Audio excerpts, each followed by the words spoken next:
Bonjour les amis, aujourd'hui une vidéo très spéciale, je vous emmène à Disneyland Paris. Alors, je précise, on est le 22 décembre, juste avant Noël, donc mon retour d'expérience, c'est parti.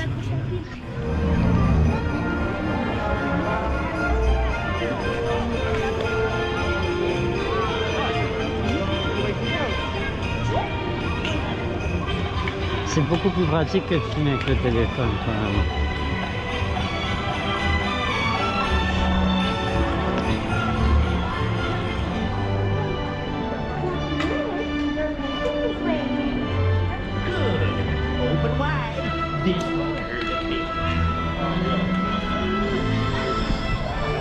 Là au moins ça fait vraiment Noël, pas comme dans le reste du parc. Ouais.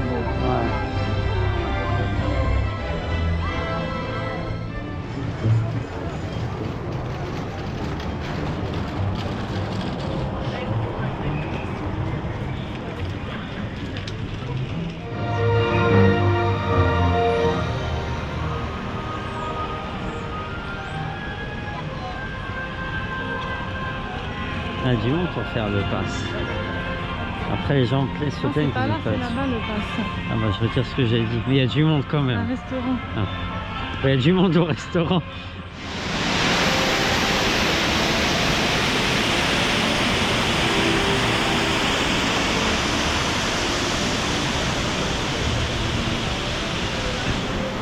Ah, il y a du monde.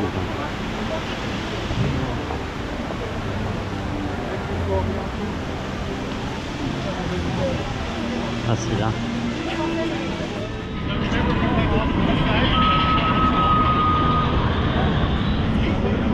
Là, on fait le train de la mine.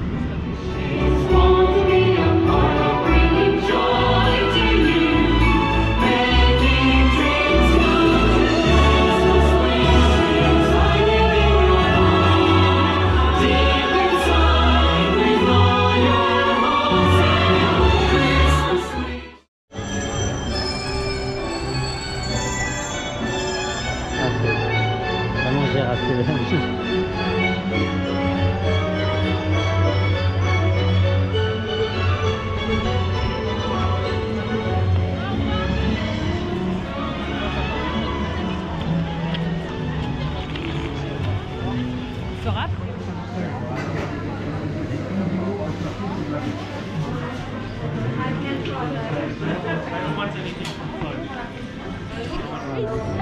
C'est 90.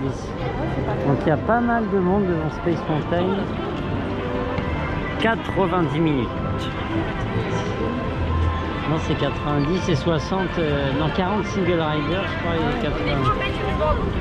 Alors, ce petit séjour à Disney, je t'invite pour la petite conclusion. Alors, quoi dire sur cette petite aventure à Disneyland?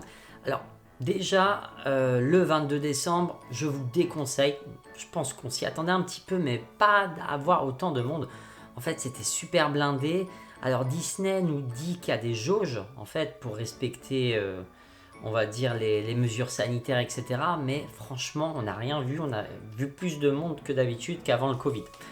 Donc déjà, le 22 décembre, je pense qu'il y avait aussi des pré-cadeaux de Noël pour les enfants. Enfin, c'était une vraie horreur. On n'a fait qu'une seule attraction. Donc, le train de la mine. Ensuite, on a fait deux spectacles. Et une autre attraction est tombée en panne juste avant. Donc, c'était un peu la loose. Et aussi pour les personnes qui réfléchissent, est-ce que c'est le bon moment avec le masque et tout? Franchement, c'est une horreur. Honnêtement, le masque en hiver, c'est très compliqué. Pourquoi? Bah déjà, si vous avez des lunettes, il y a la buée. Bon, moi j'avais mes lentilles, heureusement. Mais le problème, c'est que le masque va coller à la peau, il va être humide au bout d'1 heure. Donc franchement, prenez vraiment le stock de masques. Ça, c'est un conseil que je peux vous donner. Prenez le stock de masques si vous voulez à tout prix y aller. Parce que ça devient vite désagréable. Et il devient vite trempé. Et enfin, c'est juste une horreur.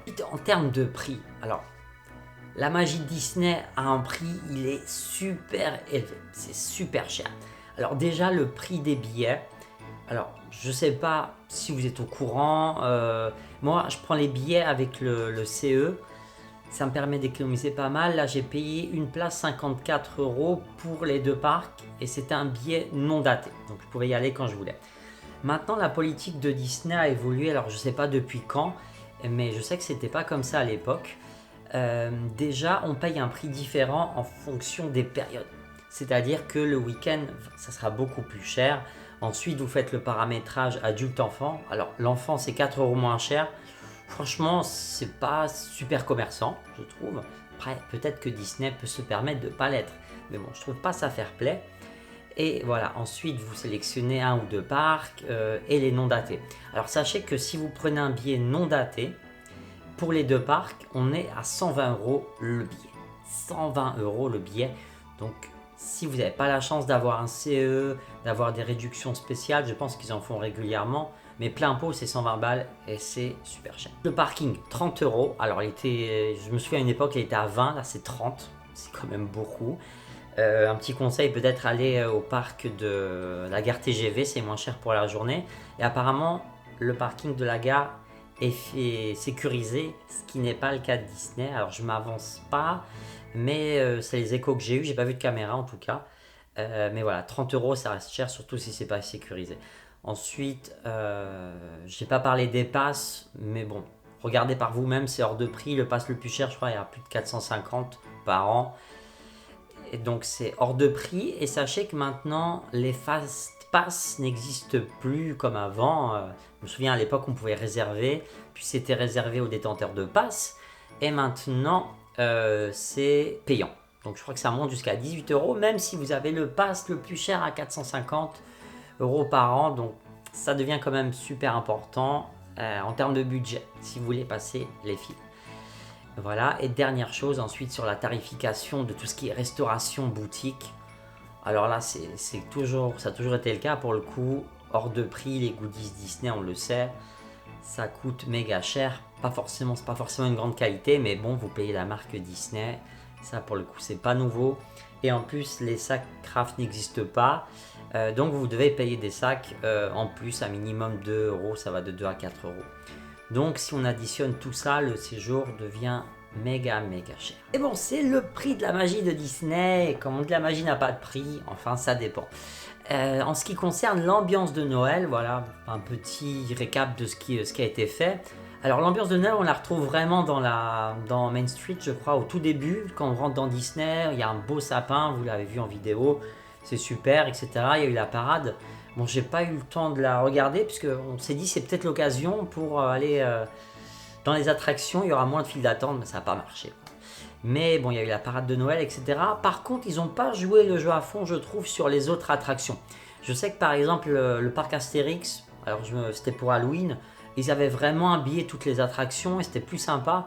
Là, il y avait vraiment cette ambiance de Noël qu'à l'entrée, donc c'est dommage de ne pas avoir joué le jeu à fond. Ce qui est aussi dommage, c'est les files d'attente à l'entrée en fait. Déjà, vous faites une file, je crois on commence par le pass sanitaire, ce qui est logique. Ensuite, vous avez une file pour checker si vous n'avez pas d'objets dangereux sur vous, etc. C'est normal. Et ensuite, vous faites la file pour chaque parc pour rentrer. Voilà, donc ça pour moi c'est normal une première fois. Mais le problème c'est que quand vous quittez un parc pour aller à l'autre, il n'y a plus les fameux tampons et vous devez vous retaper la queue. Donc en journée ça va, il n'y a pas trop de monde. Mais par exemple si vous allez le matin au Disney Studio, que vous voyez que c'est blindé, vous allez être dans l'autre parc, vous vous tapez la dernière queue pour entrer. Donc vous pouvez déjà perdre pas mal de temps, et ce qui nous est arrivé, c'est vrai que moi je me souviens de l'époque où on avait les tampons pour accéder plus rapidement au parc.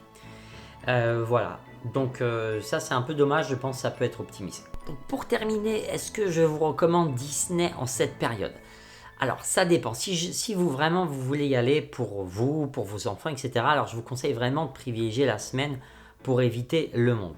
Ensuite, sachez que il est possible que le masque vous gêne beaucoup avec le froid, etc. Donc prévoyez le stock et prévoyez aussi un bon stock pour votre portefeuille parce que c'est assez cher, surtout si vous prenez des billets non datés. Et n'oubliez pas qu'il faut vous enregistrer même si vous avez des billets non datés sur le site Disney pour justement respecter ces fameuses jauges qu'on n'a pas vues, mais je crois que la loi n'est pas très stricte sur la capacité maximale pour ce genre de lieu. Voilà, je crois qu'on est à beaucoup de personnes par mètre carré, donc forcément ça se voit pas trop vu que le parc est quand même gigantesque. Voilà. Ensuite, voilà, si vous allez en semaine, qu'il n'y a pas trop de files d'attente, vous allez quand même profiter parce que bon, Disney c'est quand même plus qu'un parc, c'est un univers, voilà, c'est la magie Disney, etc. Donc c'est pas uniquement des attractions. Moi personnellement je préfère le parc Astérix, mais c'est mon propre avis parce que je suis pas très sensible à la magie Disney, voilà. Hashtag sans cœur. Mais voilà, je trouve qu'il y a plus d'attractions, sensations fortes et même des attractions plus originales.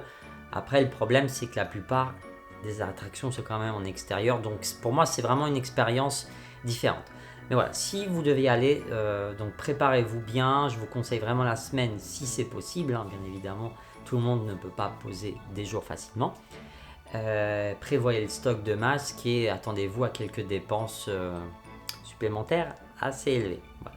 Et j'espère que ce petit retour d'expérience t'a plu. N'hésite pas à partager parce qu'il y a beaucoup de personnes qui sont à la Disney, j'ai l'impression, ces derniers temps. Donc n'hésite pas à partager ton expérience, comment tu l'as vécu. On l'a sûrement vécu différemment. En plus, moi, je suis déjà pas patient de base. J'aime pas faire des files. J'ai pas passé beaucoup de temps dans les files d'attente. Donc bon, c'était un peu ballot. Donc n'hésite pas à partager ton propre retour d'expérience, les différents conseils que tu pourrais donner.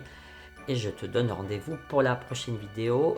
Et surtout, si tu n'es pas abonné à la chaîne, n'oublie pas de le faire et d'activer la petite cloche pour recevoir les dernières notifications. À bientôt!